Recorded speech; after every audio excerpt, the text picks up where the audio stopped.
Hi, Misha here, and this is a companion video to one we're putting up on the main channel. On the main channel, it's going to be essentially 101, kind of the basic facts about buying and looking for different features of the French MAS-36 bolt-action rifle, which was used before, during, and quite a long time after World War II. Chambered for 7.5 by 54. And in that video, I had my three versions out. I've got a standard MAS-36, which was a bringback. I have a import 3651 grenade launching version. And at the last minute, I decided to grab this one. Probably one of the prides in my collection. My MAS-36 CR-39. This is not a common gun. This is a Paratrooper version.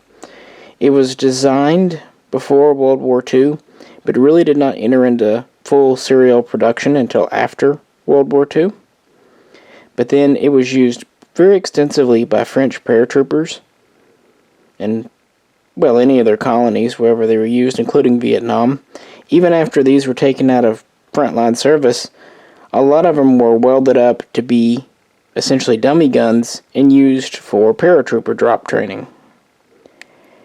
It is shorter than a standard MAS-36. It has a 17.7-inch barrel.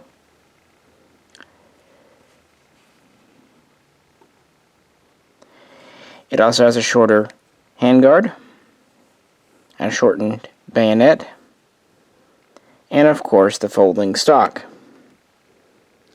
And right there on camera, on the main channel video, this happened. It broke. Specifically, the leather sling. Here is the end piece. It just gave away. This is not really surprising because this sling is under a lot of tension. It has spring on it at all times.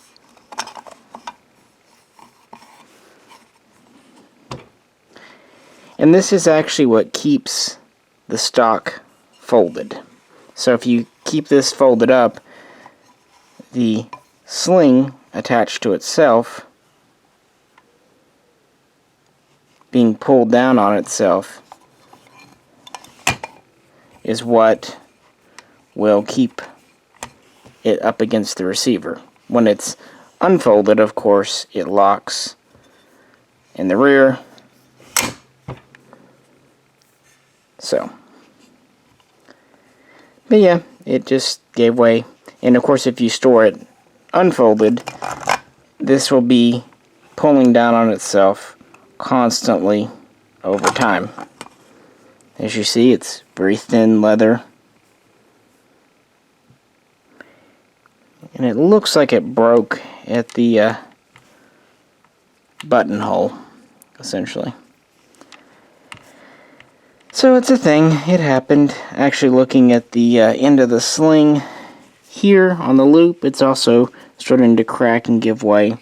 This is an old gun. This in leather, especially leather under tension, will just do that. I think it kind of freaked my camera guy out. We kept rolling because, hey, you get it raw. And I thought it was worth showing and not editing out because it goes to show you just how surplus works. I've had this gun for a few years. It's been opened and closed. We've even taken it to the range. And this was just the time it decided to give up the ghost. It could have been last week or next month. It was just, that was the time, right there on camera. And that's how anything surplus can be. Firing pins, extractors, magazine springs. Eventually, all parts, even well cared for ones, wear out. And that's why if you're going to shoot old surplus, always a good idea to check it out and kind of baby it. And some of my older, more valuable bolt guns, I absolutely will not shoot because it's just not worth risking damage. For example, what if your stock is, weak or has an old crack you're not aware of or has dried out and shrunk, and you shoot it and the recoil cracks it. I've seen that happen too on different guns.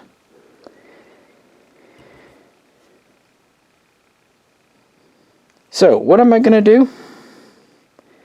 Well, luckily, I thought I had seen, believe it or not, MAS CR-39 specific slings somewhere. So, after we got done recording the video, hopped on Google, and sure enough, IMA has some. They're not cheap, but they claim to be in unissued condition, so there you go.